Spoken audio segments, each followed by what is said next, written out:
अब हामी 43 नम्बरमा हेरौँ 43 नम्बरमा रहेको छ tan theta by 2 equals to 1 plus sin theta minus cos theta divided by 1 plus sin theta plus cos theta. Prove that. अब यसमा चाहिँ हामी RHS लिन्छौँ किनभने यो ठुलो छ जुन ठुलो हुन्छ हामी त्यो लिँदाखेरि प्रुभ गर्न सजिलो भएको कारणले हामी RHS equals to के छ त sin theta minus cos theta divided by 1 plus sin theta plus cos theta रहेको छ।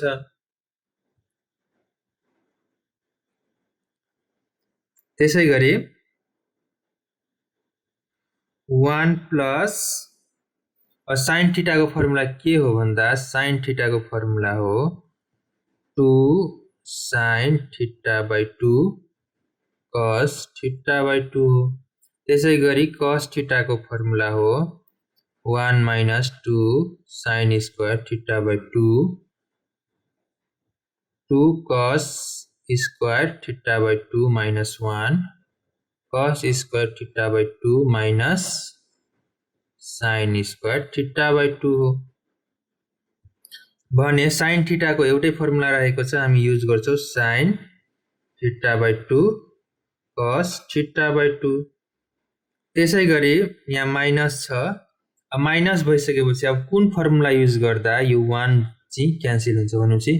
यो फर्मुला युज गर्दा चाहिँ 1 क्यान्सल हुन्छ किनभने यहाँ माइनस छ माइनस हुँदा साइन चेन्ज हुन्छ त्यही भएर हामी 1 minus 2 sin square theta by 2 formula लगाउँछौं। त्यसै गरी डिभाइड बाइ 1 plus sin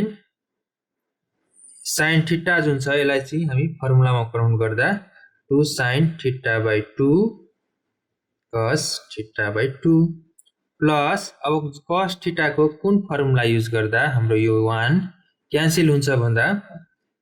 यो फर्मुला युज गर्दा भनेपछि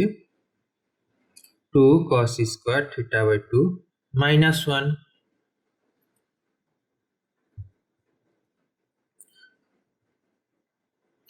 1 plus 2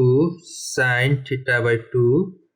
cos theta by 2 अब यो माइनस जुन छ माइनस हामी मल्टिप्लाई गर्छौं भनेपछि -1 भयो माइनस इन्टु माइनस प्लस भयो भनेपछि 2 sin square theta by 2 divide by यो 1 र 1 क्यान्सल भयो बाँकी के बच्यो त 2 sin theta by 2 cos theta by 2 बाँकी बच्यो। अब यसमा पनि 1 र 1 क्यान्सल भयो बाँकी के बच्यो त 2 sin theta by 2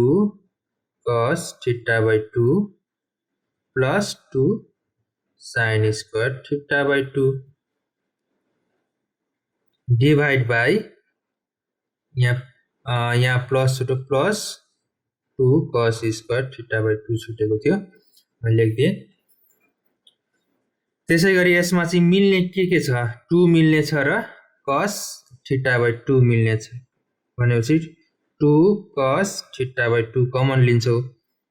कमन लिँदाखेरि बाँकी के बच्ने भयो यहाँ त cos theta by 2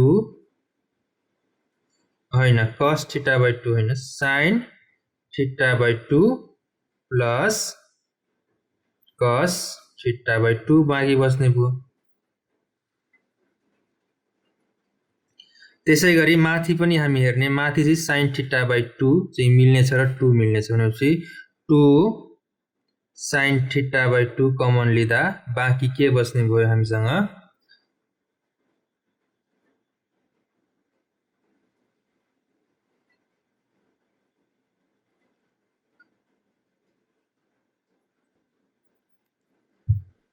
लिँदा कमन लिँदाखेरि के बच्ने भयो त cos theta by 2 plus sin theta by 2 divided by 2 cos theta by 2 sin theta by 2 plus cos theta by 2 त्यसै गरी यो 2 र 2 क्यान्सल हुने भयो बाँकी बच्यो sin theta by 2 divided by cos theta by 2 त्यसै गरी यो दुईटालाई चाहिँ हामी रिअरेन्ज गर्दाखेरि कसरी रिअरेन्ज गर्छौं भन्दाखेरि sin theta by 2 plus cos theta by 2 लेख्छौं divide by divide by sin theta by 2 plus cos theta by 2 लेख्छु। यसलाई चाहिँ मैले यसमा चाहिँ के गर्दै भन्दाखेरि यो sin जुन छ नि यसलाई अगाडि लेख्दिए cosलाई पछाडि लेख्दिए। अब सेम सेम भयो, के भयो त क्यान्सल भयो यो दुईटै। भनेपछि sin थीटा बाई 2 र cos थीटा बाई 2 बाँकी बच्यो। अब sin थीटा बाई 2 र cos theta by 2 equals to के हुन्छ त tan थीटा बाई 2, किनभने tan थीटा इक्वल्स टु के हुन्छ त sin theta by cos theta हुन्छ। Hence RHS equals to LHS proved।